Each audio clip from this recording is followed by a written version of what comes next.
Our first call, I had just got laid off.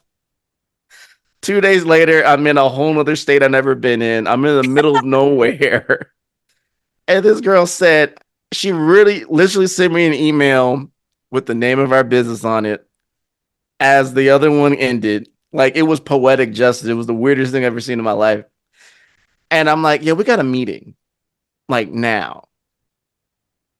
It wasn't like we had time to prep really, but you know what? That same eye contact synergy spark thing we had on stage came up multiple times again in that conversation. And I was like, well, shoot, I'm straight. We good. We're gonna get this paper. I already knew it was a sign. Why did we choose to go in business? And more specifically, if you're starting up and you're trying to do things, how do you identify a good co-founder? Well, thankfully, I've had 4 years of watching you and learning you. And I think when you can find someone who can complement or fill in the gaps of what you may lack, that's already a good combination for a good experience. You have two of the same people with the same problems, you're going to roll in the same direction and not get anywhere. But the other thing is you have to have enough complementary and cognitive things to say, okay, we think in tangent.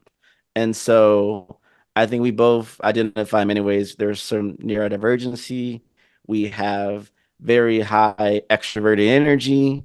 But at the same time, words matter to us, who we surround ourselves with, what we hear, we chase after achievements, we want certain things. And I think it's not just finding people who can literally do the work with you.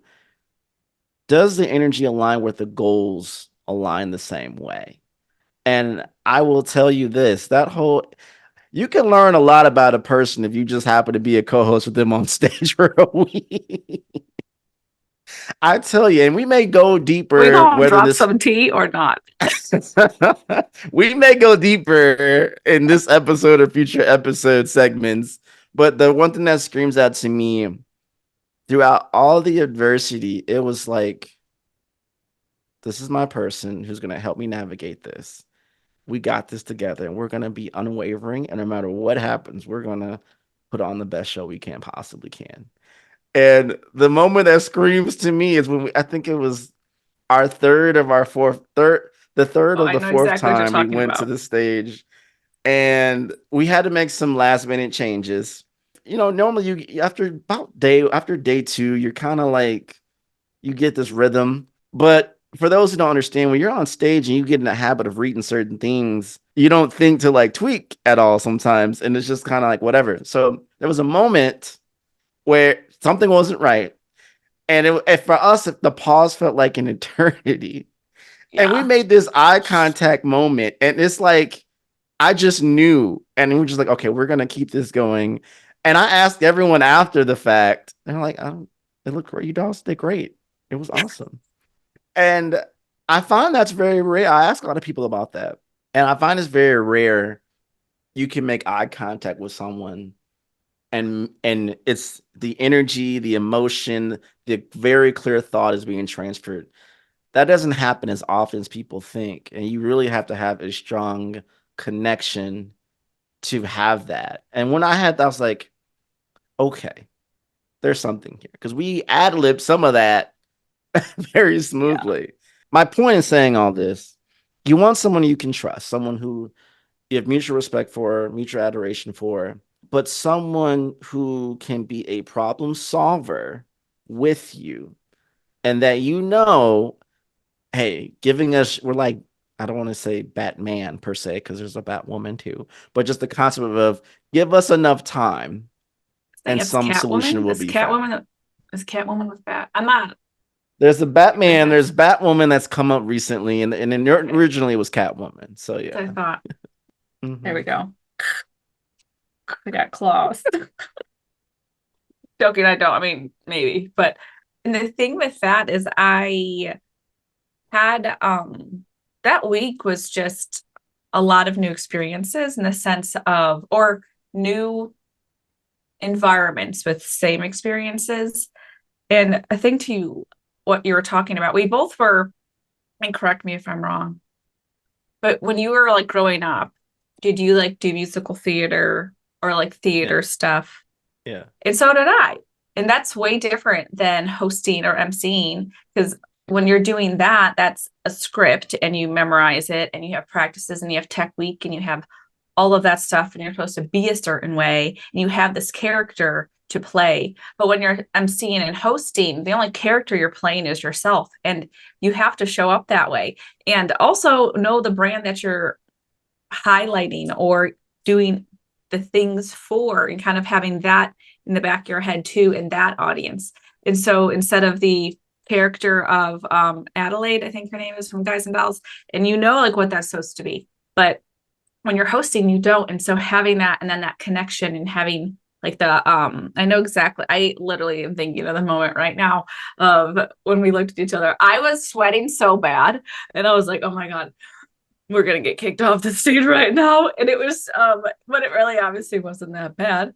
But it it it really solidified with me the trust I had with you. And when we're talking about like why we went into business together, and this doesn't mean that it's just somebody that, okay, you found that connection, maybe they're at work and you're like, oh, let's start a business. It doesn't mean you have to do that. It also could be a collaboration that you're doing at work and you can bring forth a strategy or bring forth a new process with that person that you're like, hey, like shit, this could work really well. Let's present it because two are better than one in most cases, especially when you're doing like cross department types of things. Like I've done it at several companies where I've connected a lot with a sales lead or a CS lead, and we brought forth an idea that we really truly felt that was needed for the business. And it was way more successful. And it also got a yes quicker. And when you do that, it's going to make you feel good. And then you're going to feel that trust with others. And you're going to find those triggers and you're going to find those moments of hell yes and hell no inside when you practice it, because you're never going to get a yes if you don't ask, and you're never going to obviously get a no. But let's not think about it that way. Let's think about it in the sense of just putting yourself out there, whether that be with a new business and like buying 5,000 domains a year, like Troy and I, with all these ideas sometimes at 4 a.m. Or it could be a idea you have with your head of CS and you're the head of marketing, and you realize that your customers aren't getting as much attention or much love as new customers. So figuring out what you can do, whether that be a custom build in your CRM, or whether that be adding a tech that sends them a anniversary gift. They can choose what they want, not always a branded mug, because one of my cabinets in my house is all branded swag. When I open it up, I'm like, I literally could have my own trade show right here and have different booths. It would be great, you know? But you really find that connection with someone, or it could even be like volunteering. Just really be open to that connection and don't be and obviously we both have past traumas in this of connecting with the wrong people at work and getting like burned, and that's not ideal obviously, but you have to find that true connection to have anything happen, because nothing, I say nothing, will be as successful with just you grinding and doing it, because burnout's a thing. I have struggles with giving things away to like let them do, like ask Troy, especially when it comes to a certain technology I use all the time. I'm like, I think I should do it, but I'm like, some people also need to do it too.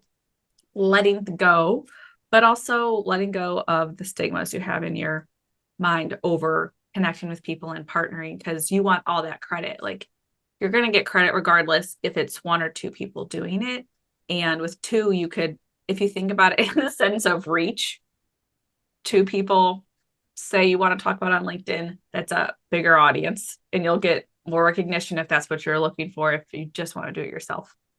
And it's a hard lesson to learn, but it's also a lesson in trusting and getting up on that stage and mad-libbing or ad-libbing, whatever the word is. Mad-lib's a game, not a thing. Ad-libbing is what I'm it here could for be it. for you. Yeah. We have to do a tally of like our most common words we say, and then every time we say it, that's like a counter, and that's when they have to like buy something. Uh, awesome. If you know, you know. If you don't know, you will know. That is part of the show, yo. Oh my God. See, I have a problem. Yeah, we're gonna unveil probably a lot of moments from Inbound soon. So if you're enjoying and want tea and inside scoops of our conference adventures, please subscribe and stay tuned. So many things. So many things. One thing I really want to talk about, which I'm excited for, if we're going back to why we started the business, the name of our business You're from gonna put me our on the spot, are you? Because amazing CEO, season 3.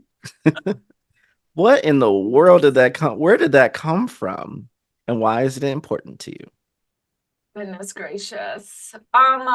So I have always been in the entertainment space in some capacity of even Right. I say entertainment. When I was 3 years old at my ballet recital, we're gonna say that's entertainment business. Okay. Just dropping it. But singing, I mean dancing to Winnie the Pooh. But I you laughing. I've been in the world of sports, entertainment my whole life, really. My parents being musicians, my mom's a director of music therapy, my dad's a music teacher, professional jazz musician. My brother playing hockey, I playing soccer, hockey, all of the above. And I'm a big sports person. I'm from Cleveland, so go Browns. And I was doing research on different stats. And so I was coming across this consistent like language of a person's third season. And when you think about it in the entertainment of TV shows, when a TV show gets past their third season, that usually means like is doing successful, like going to be successful and probably move on to at least like 5 or 6 more seasons. When you're thinking of the sports side of it, it is the season that the athlete is in their groove, and it is the season of finding their true talent in the professional world. Because when they're in college, it's different because their season 3 college is like their junior year. It's a different mindset of what it could be. Their third season is at Ohio State, say, because I'm also a Buckeye fan. And I am truly aligned with the season 3. And it's so weird because I hated the number 3 as like just a 3 was just like I just didn't like the number 3 for God knows what reason. But season 3 is next that next step in that breakout part of your career. And when it comes to businesses, it's taking that work and lessons that you've learned in those different years to then your season 3 in that mindset of really pulling through your talent, bringing on the revenue goals that you have always wanted to obtain, but also adding in things that you might be scared to because you have that talent, you have those things going, those like mindless things that you're known for, good at, whatever it would be. But that owning your own season 3 is in the sense of owning your authentic self or authentic voice with your brand to really showcase who you are, who your people are, in a way to grow your revenue, retain and grow your customers with like upsells, and just being that true self that you want to be. Because everybody talks about the brand voice and talk this way, but what is that really if you don't have that background of what it was to really own the season you're in, but and carry you through each of the seasons in your business to have that catapulting holy shit moment when you win the Super Bowl of your industry, essentially. I'm just air snap. It was beautiful. That was beautiful. But if you want to read it on our website, it's like the business version. Troy mentioned with the ADHD, we tend to talk a lot and go off on Which a is lot of perfect for a things. podcast. Yeah. Side note, I have calls with Troy and it's like 25 minutes and it's 20 minutes of Christina just saying this and this. And it's like 7 different avenues. And then I bring it all together and he was like, I followed everything. I don't know how you tied that all together, but you did. So that's that. We should just go live on our phone calls. That would be We fun. should. Just a segment of just we're calling in to ourselves. No, I agree. And I think the other thing when you explained to me season three, I think we both alluded to there's been a massive catalyst, if you will, joining us together. It's kind of like some massive villains are taking over the world, and these random people are forced to join forces to fight evil. It's kind of the same plot story in a really weird way we'll talk about later.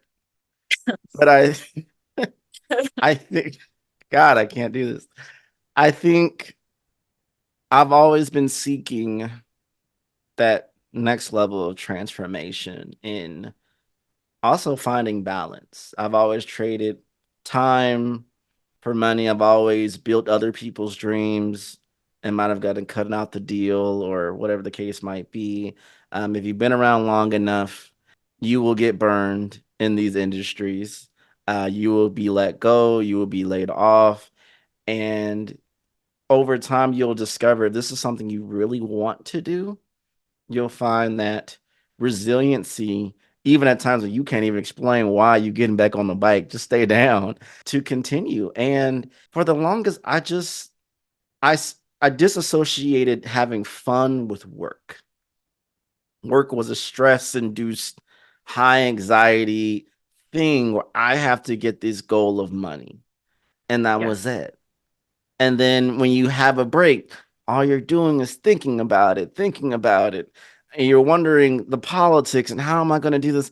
And it just makes you feel very small and constrained. And when the bubble blew up and you're just left with your own devices and you don't know what you're going to do next, I found I'm having fun with this person. Like I'm genuinely having fun. I'm pretty sure I haven't laughed that hard in a very long time. Oh, and we're getting paid to do this as well. It's just a bonus. I'm like, well, is it possible to have fun and make money?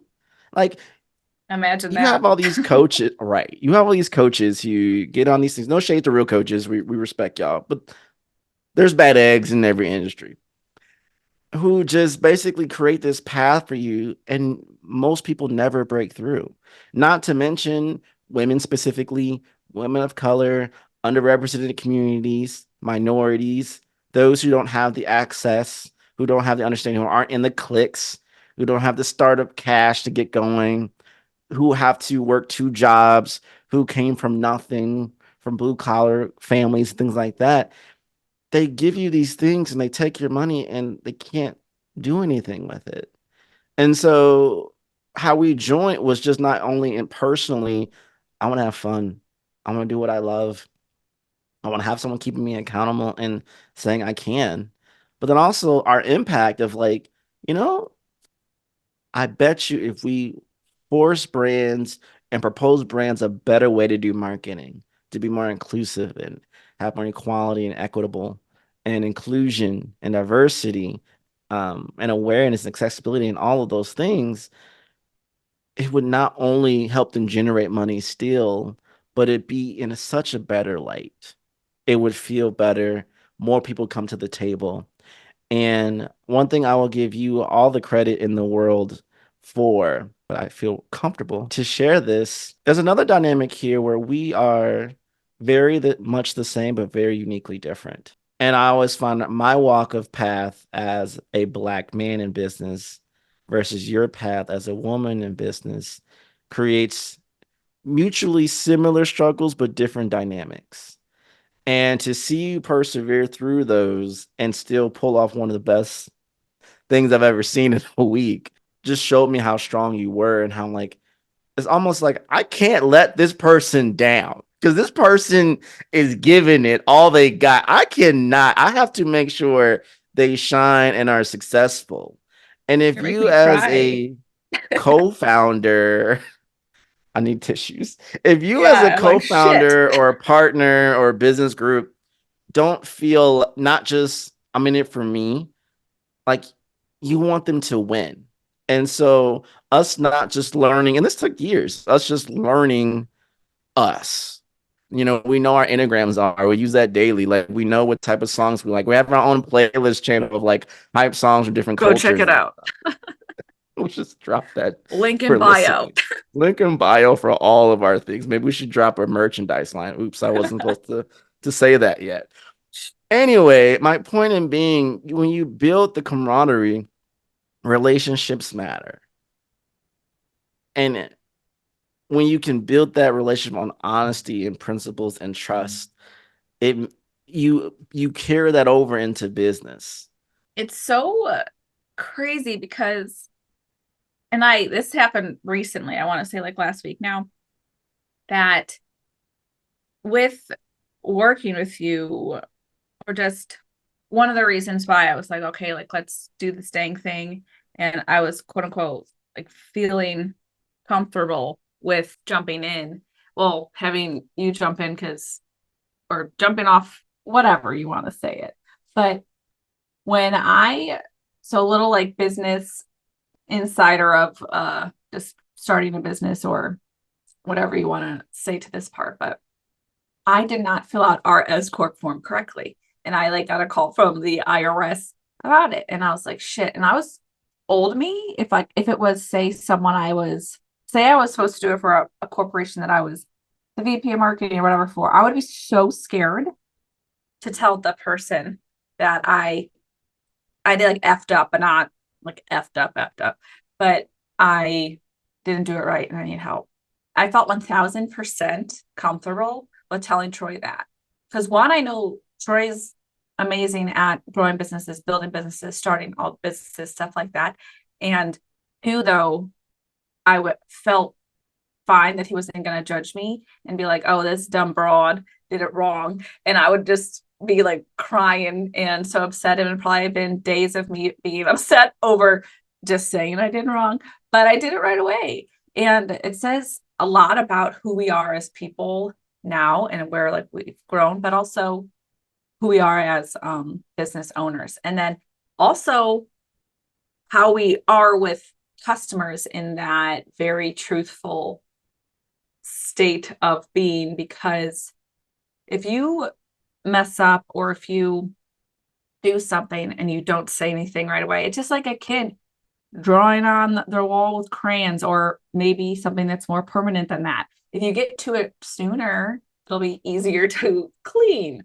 And just being very receptive to feedback, but also being okay to say, Troy, I need your expertise. And I wasn't scared to say that, which says so much about who Troy is. And I just feel very fortunate to be able to work with someone finally like you, that I don't feel judged or feel belittled for making a mistake or not doing something correctly, that it wasn't fully in my lane and I tried to do it and didn't happen. And it says a lot, I feel, about who we are as people, but who we are together, because we do want the best for each other. And it's not anything in the sense of I got this deal and you got this deal and who's whatever. It's we, and I effed up. I need your help. Can you do this? And it's mutually that way for all of us. And we have someone else that's like helping us right now too. And she's that same way. And it's so refreshing because last year in general was rough for me in that department of speaking speaking in general, not on stage, but voicing things on the job. So I feel very refreshed. And when that gets in the way, it really limits your growth and it also limits the company's growth. So now that it's like, move, bitch, get out the way, it's gonna just make it even better for S3M. So I have goes to to call it say thank strategy and you. therapy. Emotional over here. Yeah, I was, yeah, it just thank you. So and also if you mess up, say something. It's Yeah. also, to be honest, if you're listening to this, you probably do marketing. You ain't doing brain What surgery. happened? Okay, I don't know. It's like it was very mood. Someone pay the light bill. Get fines. I'm, Don't keep, have lights. keeping, I'm keeping that in and just like, someone need to pay the light bill on this show. I'm dead. But yeah, just I don't know. Be yourself, and if you mess up, say it, because we're not brain scientists right now, or we might be not brain scientists, we might be brain surgeons. Marketing is important, and obviously brand presence is important, and getting stuff with the IRS correct is important. Okay. Talk about So it. just say something. Say something. But this brings If up a you, good yeah. point about understanding your people in your business. It's humbling to hear that there's such a safe space that you could acknowledge, hey, I need help. Like reading that Slack message, I need your help. Something inside my soul was like, oh my God, what is going on? How can I be of service? It was never a moment. I'm glad you felt it was never a moment of judge. But think about this, y'all. You be in this game 10, 15 plus years, and you know that you have to be twice as good as most people to get anywhere in ahead. And any minute mistake is blown out of proportion. Any acknowledgement of weakness is taken way more than it should have. As we know, in many of these organizations and corporations, there is a high level of masculinity with not enough support and equality. And so, see as a man, and if I can be real, I would never think that in that moment just that. But you have to understand where your other people are coming from and their vantage points. And if you don't create an equal from the jump so they can feel safe to do so, that's a problem. Sometimes too, people need to work through it themselves, but also just back to the freaking IRS form. You ask for help. And I asked for help in this scenario with at Inbound. He saw it, and I'm very thankful for his surrounding awareness, his own self-awareness in that, and in business is truly going to make an impact not only at S3M but everybody we touch. So I thank you. And I didn't learn that unless I was around people who showed me other vantage points. And that's the other thing. To be really good in DIB work, you have to be a phenomenal listener, an active listener to a point where when they're telling you things, you literally see it through their lens of understanding. And yeah, it could be hard. I don't want to talk about my girl like that. Like, yo, that's my business partner, that's my friend. Like, don't be doing that. Yeah, take off my hoops. But it's recognizing and again, the story can be flipped. I'm not trying to say I'm the hero of the story. She's been the hero of my story. I was already a host and went through So a much. That's a plethora. whole other episode. Yeah, we're gonna make that all tune in and listen.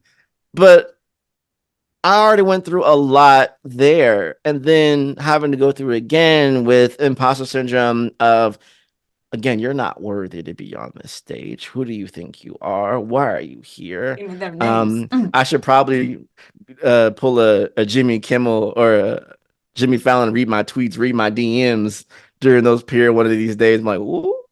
Um, but even still, having what I will say, my experience hosting by myself and my experience hosting with you were like night and day different.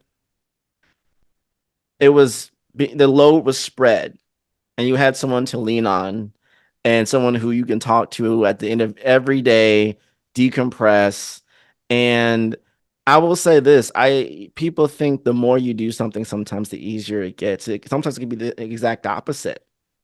Because you're thinking, oh, they're going to hold into this new standard. If I don't achieve this standard every single time, I'm a failure. And if I mess up at all, I'm a failure. And I will never forget. Um, it was the last day. By then, I was gassed. Oh my We will God. talk more on this, but there were some things happening. Y'all, we I had was 7 desserts that night. 7. Okay.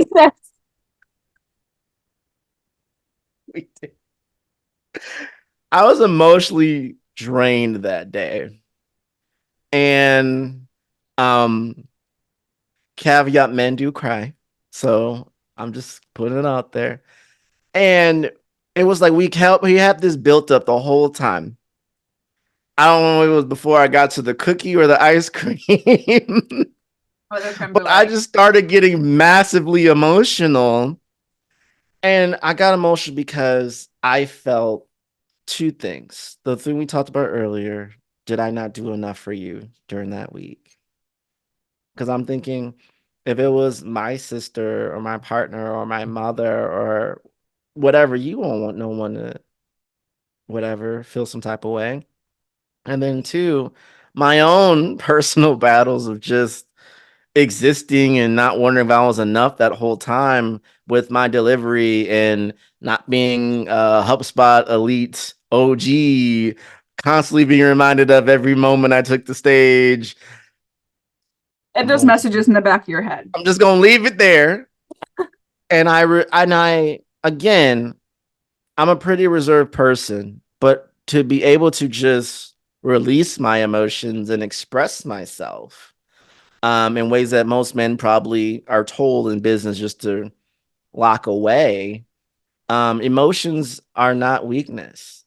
And And even females, yeah. they're not supposed to be because they don't want to be just like shown as emotional. Is emotions Oh, in general, but it's like that stigma of what females are emotional, quote unquote, yeah. and they shouldn't be in the business world, and then men can't be. But then it's like, but humans have that regard. It's in Right. showcasing that, and it's to not to not downplay, like you said, emotions and how it's important. And you have shown up as yourself with that. And I've seen that even after, I mean, maybe it was 7 desserts and it was like a sugar high of that, but it was a beautiful moment. I feel for all of us. I mean, and Tamra was a big part of that too, because I think Tamra was Yes. the one that sparked that because her words, she just is a beautiful, prolific speaker, and it's in human in general. And it just showcases so much of, I mean, I talk to you all the time and I tell you how amazing you are, and not downplaying what I say, but hearing it from someone who you really just met, and it it says a lot to who you are and what you've been through, and even not knowing what was to come the next week after a big announcement that week, it was emotional shit. Like, yes. Would have never known the next week I would have never known that. And it happened so fast. But to bring this one to a close, because I feel like we're leaving off a lot of clickbaits and cliffhangers for future things to explore. When you reflect and where we're at now, what is your one hope and what is the thing you're most excited about navigating through that you know is probably a challenge, but something you're excited to navigate through? Is so little tiny backstory on this is Troy and I have pitched some ideas to people, and they don't fully see the concept. So the challenge is because Troy and I are definitely visionaries and we see 6 months ahead and everything, how it can connect from like every aspect of your business and how we can attach so many different things for revenue, simply just um goodness, I guess you could say, in your business, which really then trickles down to revenue and community and things like that. I think the thing I'm excited about that's going to be the challenge is getting those thoughts and those truly life-changing and truly business-changing ideas, strategies, actions to play, and having businesses feel that impact of that channeling your athletic spirit to really transform your experiences that propel your brand into the limelight. Isn't she amazing? Didn't she just close that out so well? I think my hope is, well, pause before I say that. One thing I want to share, and what's great about this moment in this podcast we're doing, unlike most people who talk about how they already got it, we're sharing our thoughts and being vulnerable and sharing the backstory and different things to show how we're going to do it while we're in it, which is very rare for many people to experience it in real time, how things are progressing. My hope is that the multitude of things that we have in our minds collectively that I know are in notes and sticky notes and all these different things, that it just slowly becomes real. And I know what we're building is bigger than us, not only the literal business itself, but the impact. And I feel we're so passionate. This is going I'm to gonna start work. crying. No doubt it's going to work. The other thing I will say, and I think the challenge, and if I can be frank, most times people don't see DEIB as sexy. They don't see it as, ooh, forefront. They see You it see it as as an HR. afterthought. Yeah. Yes. They see it as, ooh, that's something I like to have, but it doesn't mean anything for money. It absolutely sure as heck does. And again, we've echoed this to quite a few different people, very trusted, well-known brands and leaders who've kind of said, you all doing something a little different in a way I haven't seen or put together before. And I don't know about you, but I like being different. I don't like to be in the same. Let me be the square peg in the circle hole. I'm cool with that. I don't need to be a carbon copy of every entrepreneur. And again, those strategies we talked about earlier, they don't work for everybody. They're not considering people's vantage point where they're from.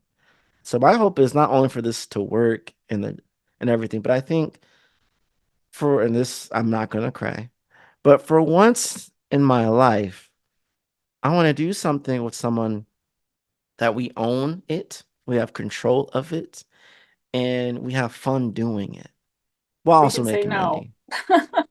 Yes. For the power of saying no, when you have the ability to say no, she could tell me no to a deal. Don't even have to tell me why in that moment.